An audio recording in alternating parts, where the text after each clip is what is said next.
Every demand gen marketer knows the feeling of being stuck on that MQL hamster wheel. And it seems to be a hot topic these days, but very few people on LinkedIn will actually tell you how to make the jump and land it. Moving away from MQLs is a gradual process, doesn't happen overnight, and requires some big internal combos with the leadership team. On today's episode of DGU, we'll give you an inside look at how we moved away from measuring MQLs and got closer to pipeline and revenue. Demand Gen U is officially in session. Let's do it.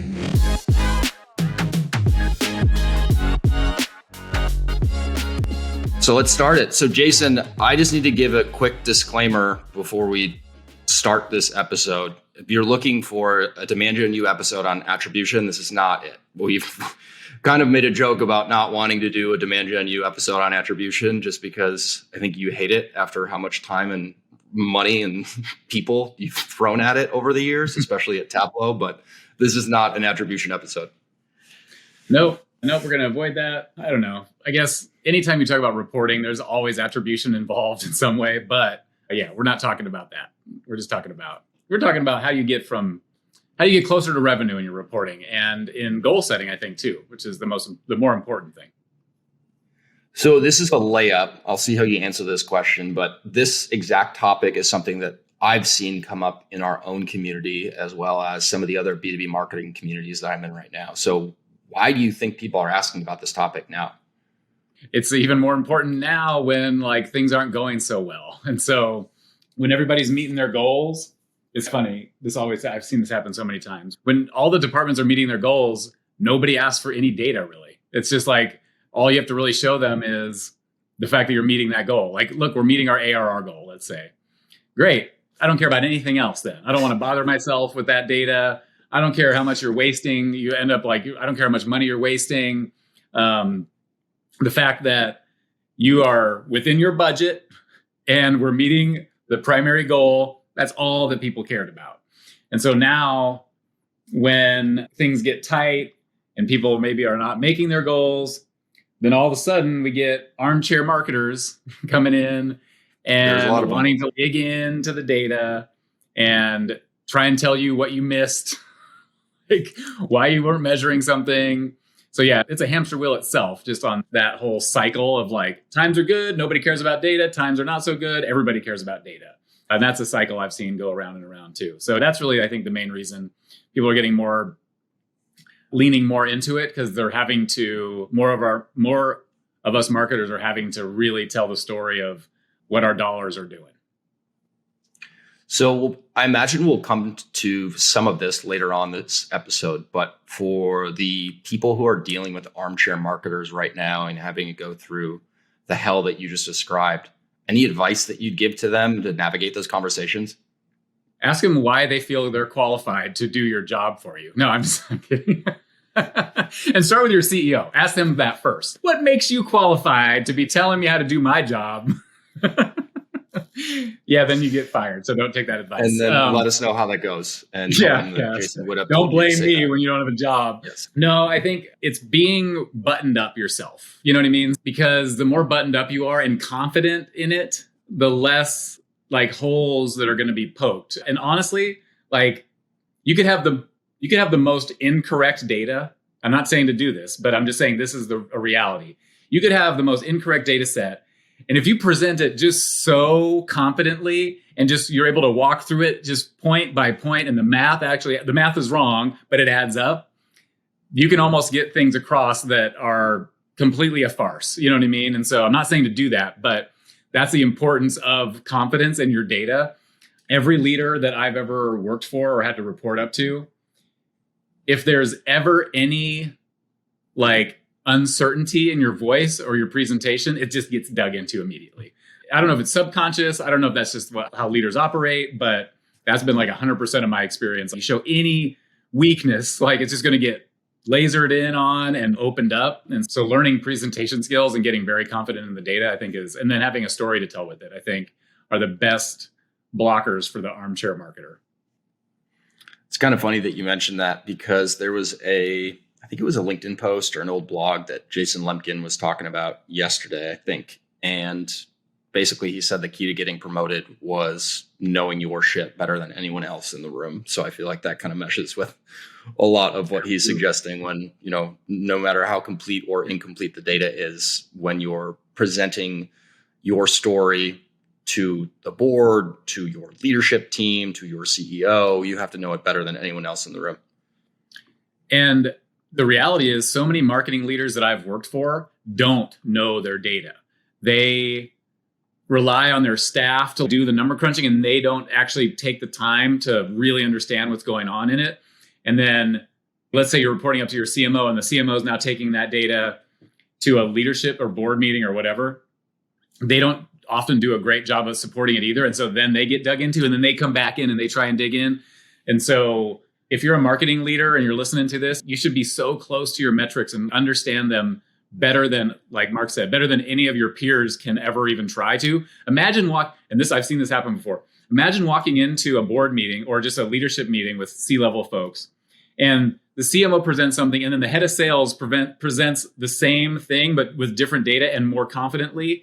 And then the head of sales is now actually dictating what marketing has to do. And nobody wants to be in that position. I've seen that happen where literally the head of sales came in with better data about marketing than the CMO did. And that's just a recipe for disaster. So get really good on your metrics, be confident in them, and then also be transparent about it. Don't try and sugarcoat things that are actually not working well. That also can throw you off, because if people can look at the raw data and they make their own, if you're presenting it in a clear enough way and they can make their own assumptions, but you're presenting something that is trying to make it shiny or sugarcoat it, you're also going to lose credibility there too. So be honest about the things that are not working well. Like, this is not working well, but then make sure but this is what we're doing about it. These are the 3 things we're doing to address this. So yeah, this could turn into a whole different episode of how to broker data. I'm getting it back on track. So this is going to be tough for me because I've gotten good at this, but oftentimes I have to fill in some of your memory gaps.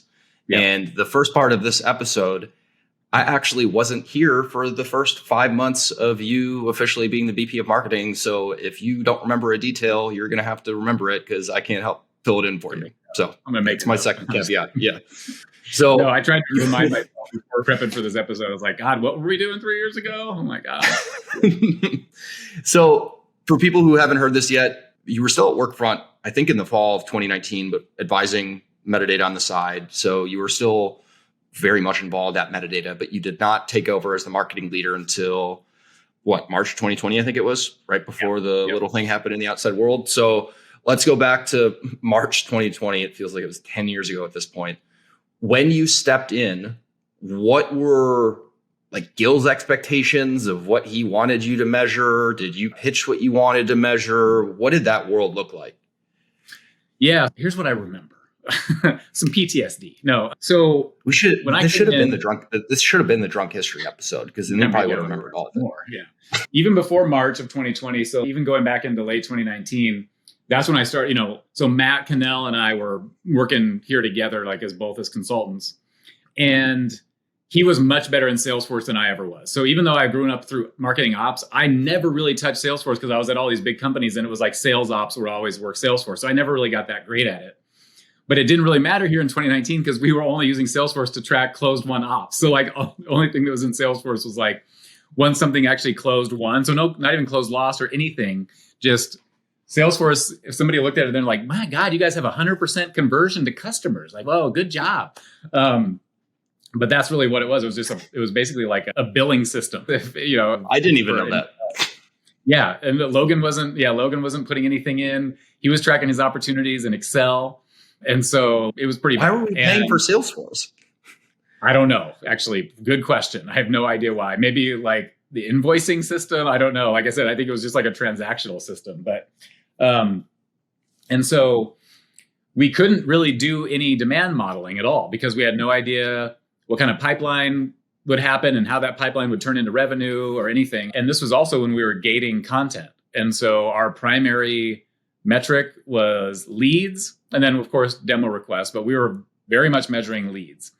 So it was basically inbound leads, website traffic, and I think that was about it from marketing. Honestly, it really wasn't much. It was just those were the 2 things. And I think we were somewhere around 20 to 30 demo requests in a given month. And we were like super stoked with that at that time.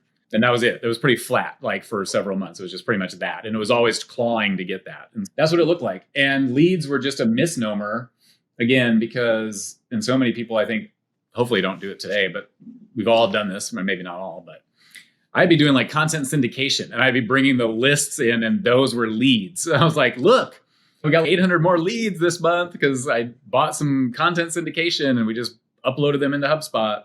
Webinars, look at all these leads. And so it was that like... I mean, you're describing the hamster wheel that we joked about in the intro. And I think we're not here to bash what we're talking about because you have to start somewhere. And we've done that before, whether it was here or at previous companies. But what you're describing, Jason, is the world that many marketers are still living in and some have been lucky enough to get out of. But it's very familiar to everyone.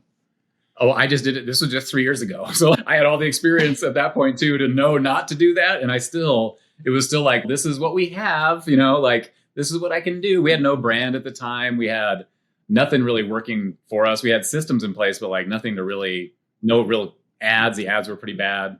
So yeah, it was, we were measuring, I think, what we could. Also, you saying we had systems in place is so funny when I just push you on why were we paying for Salesforce. So we're like paying for Salesforce, but like, systems in place is kind of a broad purchase. We had systems purchased. There we go. That's factually correct. Yes. We had systems at the ready, or not even at the ready. We had systems that we could use, but like none of them were configured right. We were actually doing quite a few swap deals even back then. So we actually had access to some pretty decent tools, even in the beginning, because we were just doing swap deals, but didn't configure any of them really correctly. So yeah, so that's really how it started. Really basic stuff. I don't think I had lead goals, but it was always Gil asking like, how many leads do we have? And I was always like, oh, look at it, kind of like the man behind the screen. Oh, look, we got like hundreds more. And him not knowing that it was like, I just bought these names basically out of a hat and uploaded them into HubSpot. I think I even took I found some random like confessional. Yeah, I found some like random list too at one point of like thousands of people. I think it was some kind of eloquent, I don't remember where I got them from now that I don't remember. I just remember it was like a list I was not supposed to be using. And I uploaded all of it. It was like thousands of people. I just uploaded it into HubSpot and just like, let's go. Let's email market these people. It was scrappy times with very little resources, I guess.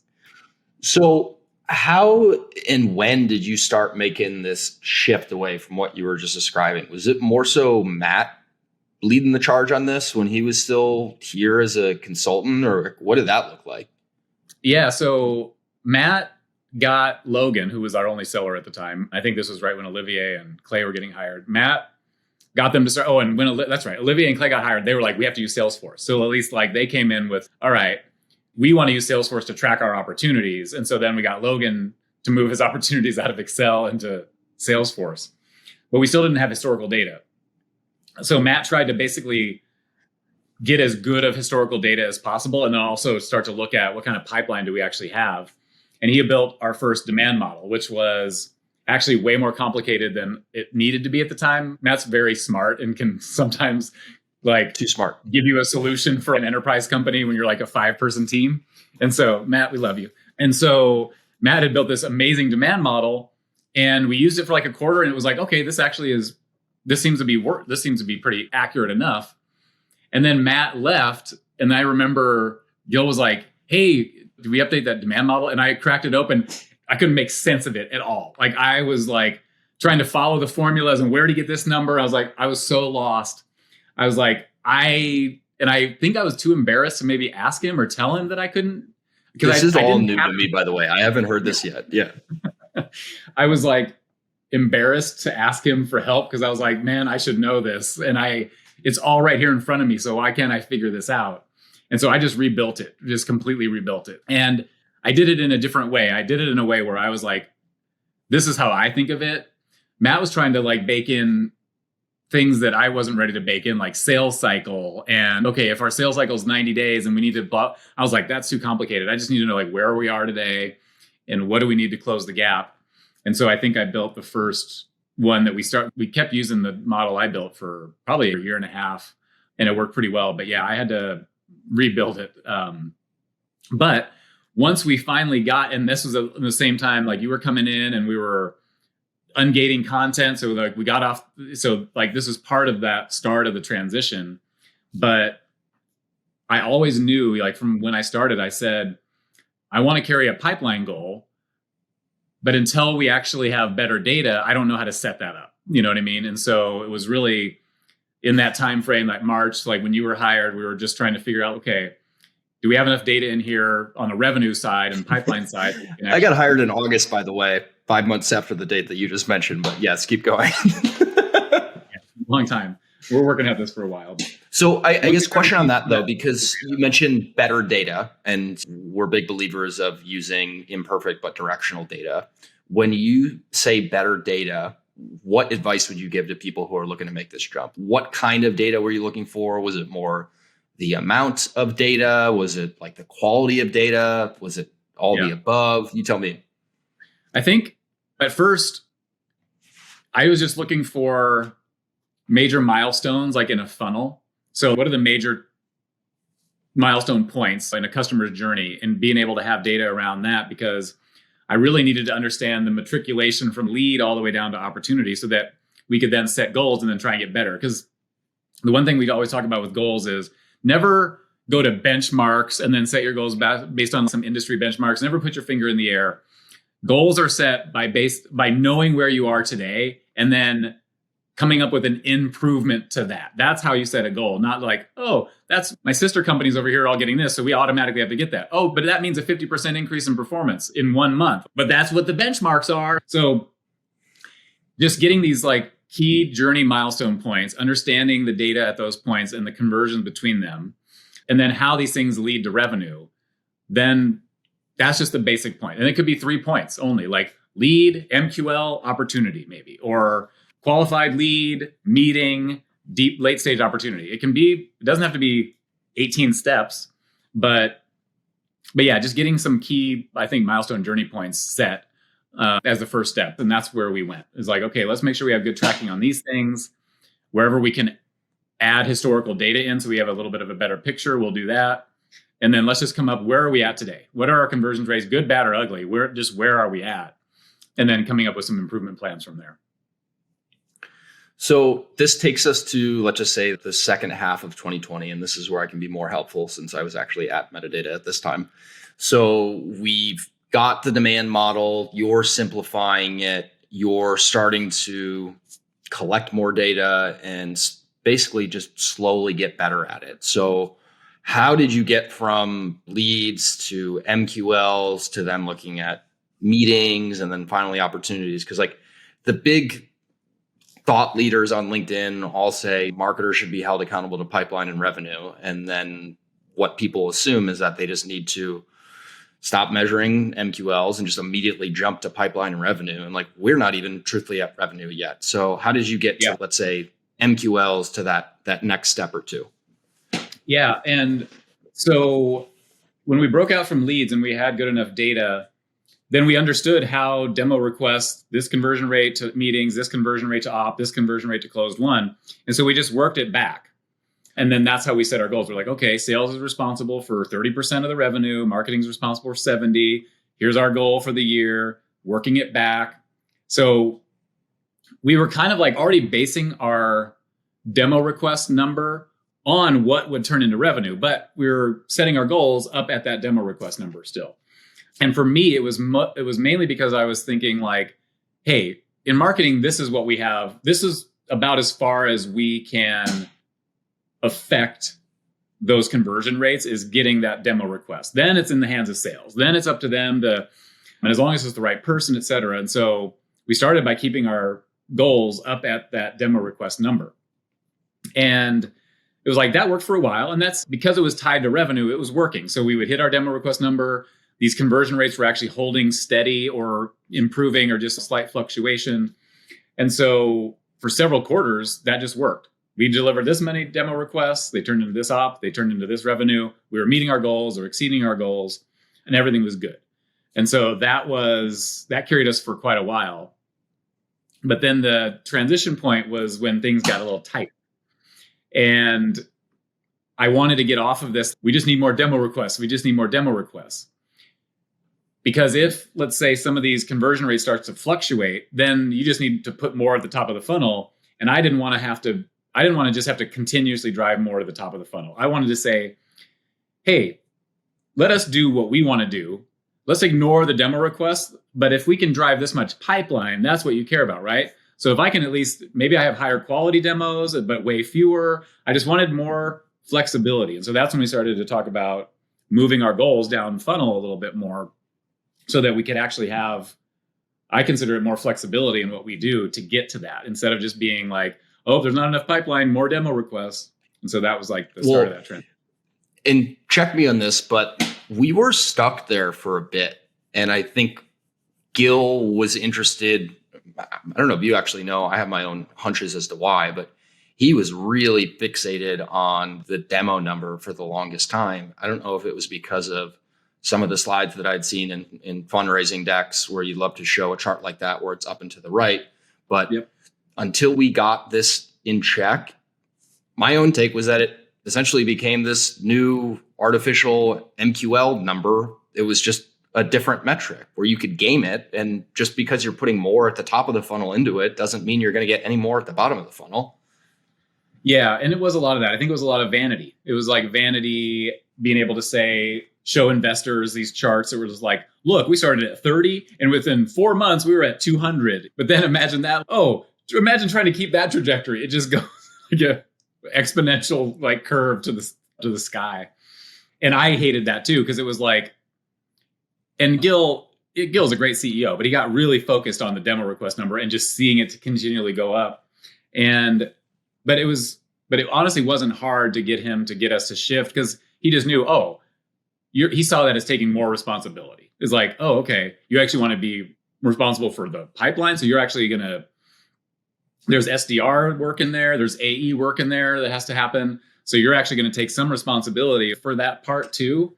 And so I think he saw it as like us taking on more responsibility. And so it wasn't too hard of a conversation to like, it was a little hard. I remember it was like, yeah, yes, revenue goals, but were these demo requests still going to go up? It was something like, yes, set these goals at revenue. But demo requests, that's just going to keep going up, right?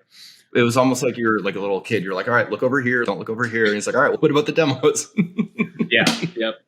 But I think probably over a quarter or two, we were able to make that shift. But the fact that we were always building our goals based on the impact we thought it would have to revenue made it a fairly easy shift because it wasn't just like sales saying they needed this many demos and us. I actually controlled the demand model for the entire funnel. So like it wasn't sales doing their own little stuff and saying, hey, we need this because we're going to wait this way and we're going to sandbag our conversion rates. It was just one person, me, looking at every single one of those. And so that did make it a little bit easier too. We weren't being fed data that we didn't have control over.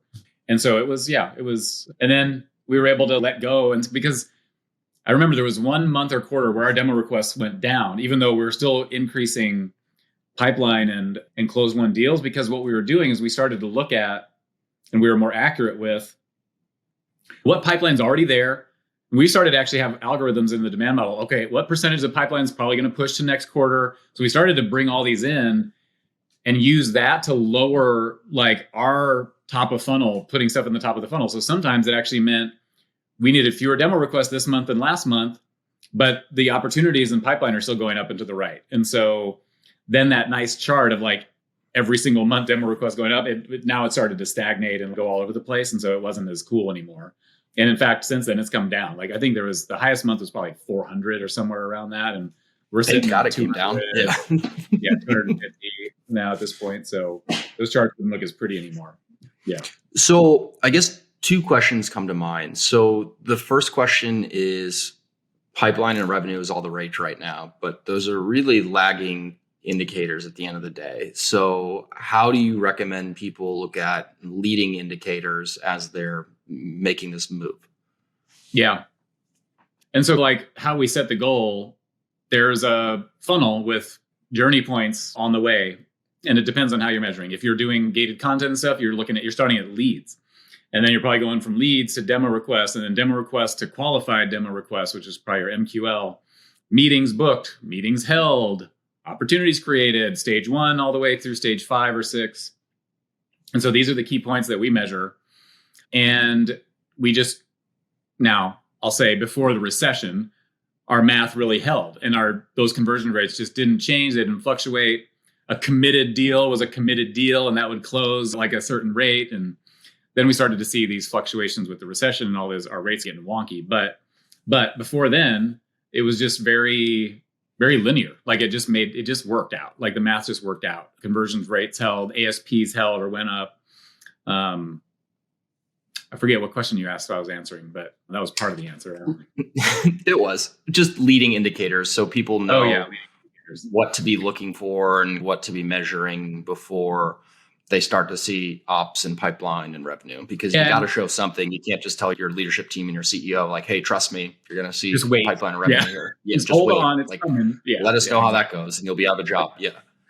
Yeah, no, that's right. And leading indicators, we have to use leading indicators because we're B2B and we have sales cycles. You know what I mean? So if I was B2C, I was like getting a conversion on the first touch. That's different. I can report on like my revenue right now. But because we've got 3-6 month sales cycles, if we just wait for the revenue, then we won't really know. We're going to be optimizing on a 3 to 6 month cycle, which is like just not fast enough. So yeah, leading indicators are important for timing of decisions and being able to understand, are you pacing right? And so that's really how we use them. All those metrics, the stage opportunities, the meetings, the demo requests, all of that we look at on a daily basis. And we basically look at it in a pacing way. And so in a given quarter, we know. This is perfect, by the way, because my next question was going to be, how often are you looking at this, the frequency? So I'll just shut up and keep going. Yeah. And so we like to look at those key metrics every single day because for a couple of reasons. And we look at them in a pacing way. So like we just imagine that we're going to straight line the performance through a quarter. So let's say I have a goal of 90 opportunities in a quarter. Great. I know I need to do one a day at least. You know what I mean? And so you can pace that out with some math and understand, are you 100% pacing? Below that, above that? And we have that all the way at demo requests. And so in the beginning of a quarter, we can know, all right, are we on pace that if these conversion rates hold and the ASP holds, we're going to deliver what we thought we were 3 months from now.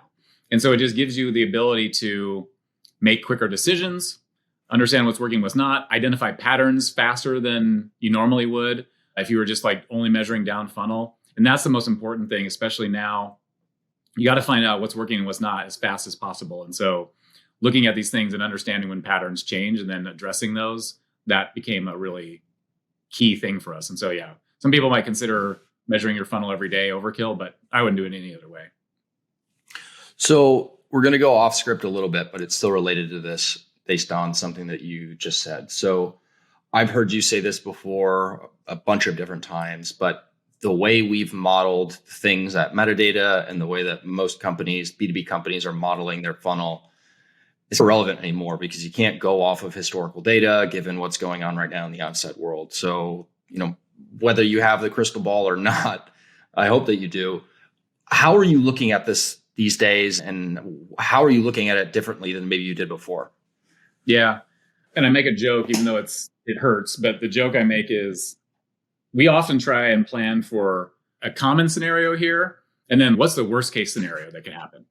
And these last 2 quarters, the market has our worst case scenario. Like we came up with, listen, if hell freezes over, this is the bottom of what'll happen. And then all of a sudden it goes below that. And we're like, holy hell, what just happened? Did hell just freeze over? Because we thought we were the most conservative we could possibly be. And that you had multiple people in the room saying, yes, this is the worst case. Yeah. Yes, this is the worst case. Yes, this is the worst case. And what happened? Oh, it was worse than the worst case. The CFO is even in there like, yep, that makes sense. Checks out. And so we're all feeling like, okay, very worst case, this is what happens and this is how we address it. And then it goes below that and you're like, wow, what did I miss? And you didn't miss anything. It's just behaviors are changing so fast. And especially like in our world, we're selling to marketers, right? And marketers' budgets are one of the first to get cut. And we would have, like this last quarter, we had deals in commit, which is like, you basically poke yourself and sign in blood as the AE that like, if this deal doesn't close, you take my firstborn child, basically is what a commit means for us. And our seasoned sellers were like, yeah.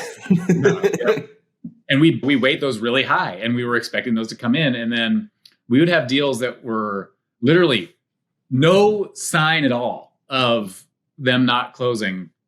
And then like a day, 2 days before, the marketer comes to us and they're like, my budget just got slashed, like today. And I had no awareness of it leading into this, no indicators that this was going to happen. Just all of a sudden, I just got handed this today. And so it's just the planning environment right now is ridiculous. And so so the couple things is like, first thing I'm trying to do is I'm trying to just like trying to get the data ordered in a way that and agreed upon in a way where it doesn't require us to do 12x pipeline coverage, which like no marketer would ever want to sign up for, but also doesn't put us in a situation where but also doesn't put us in a situation where we hit our goals, but then the company doesn't meet theirs, right? So I'm like trying to ride this balance with our CFO, CEO, head of sales, where it's okay. Last quarter, our close rate was, let's call it abysmal.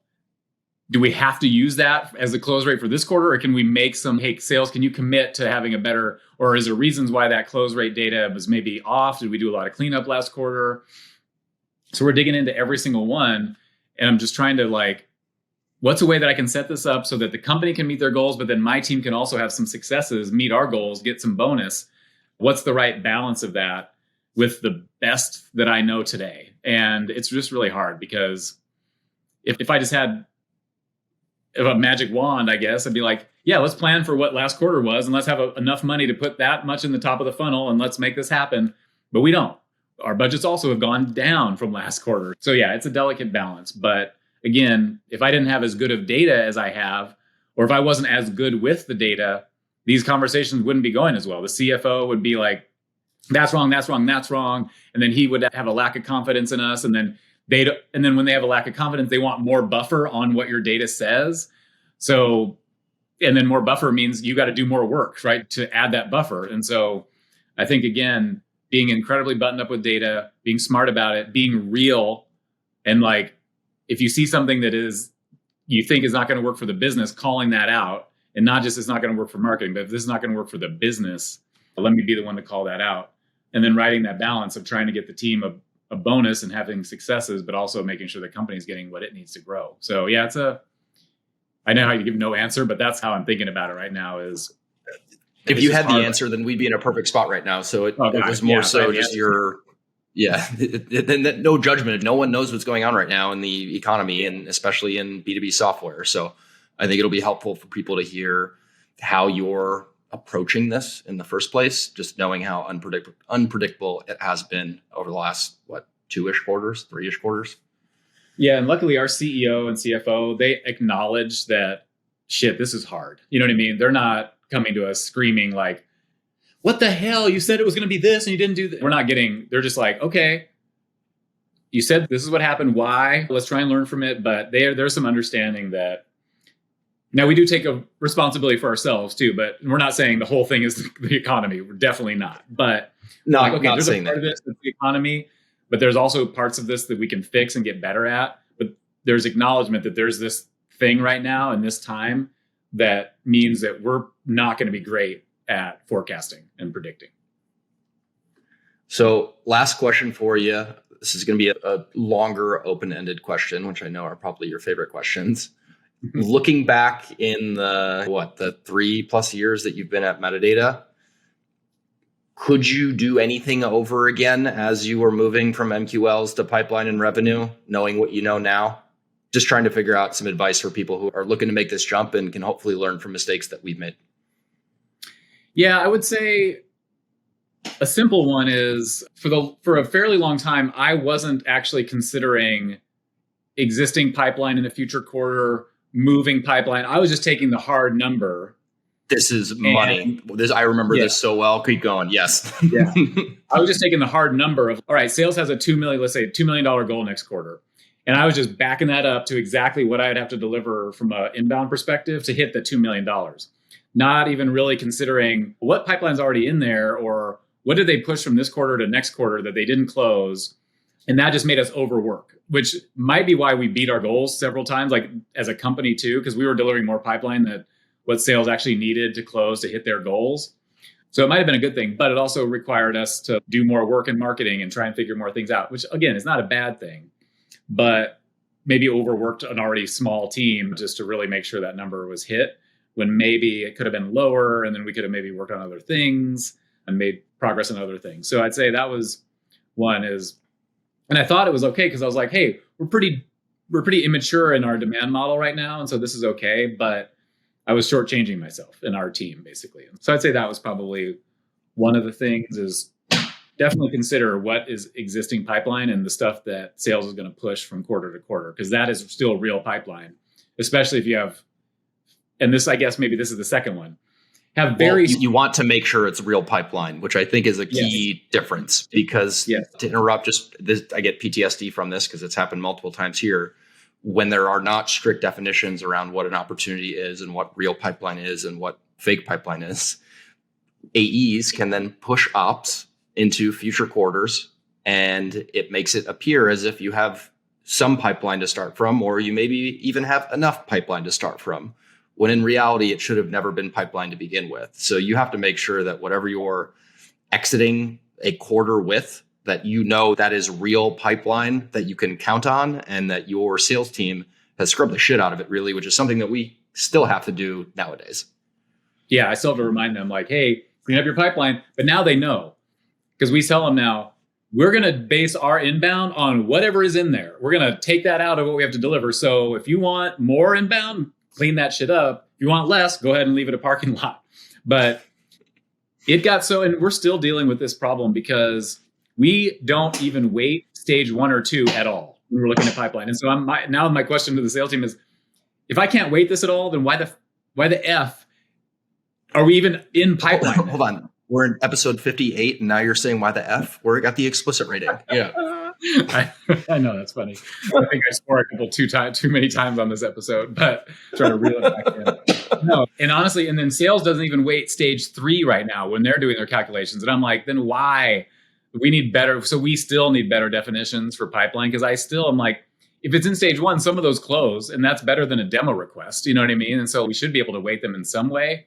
And right now I can't weight them at all, because it's just, and some of this is just because of the environment, recession, that kind of thing, of course. But I'm kind of like, hey, if we have better definitions of this, like much stricter and consistent, like across all AEs of what's stage 1, what's stage 2, this would actually work, and we'd be able to associate weights. But I think right now it's a little bit of a like what each AE thinks kind of a thing, and then parking lot issues and like moving things around. And so, yeah, we're still working on that one.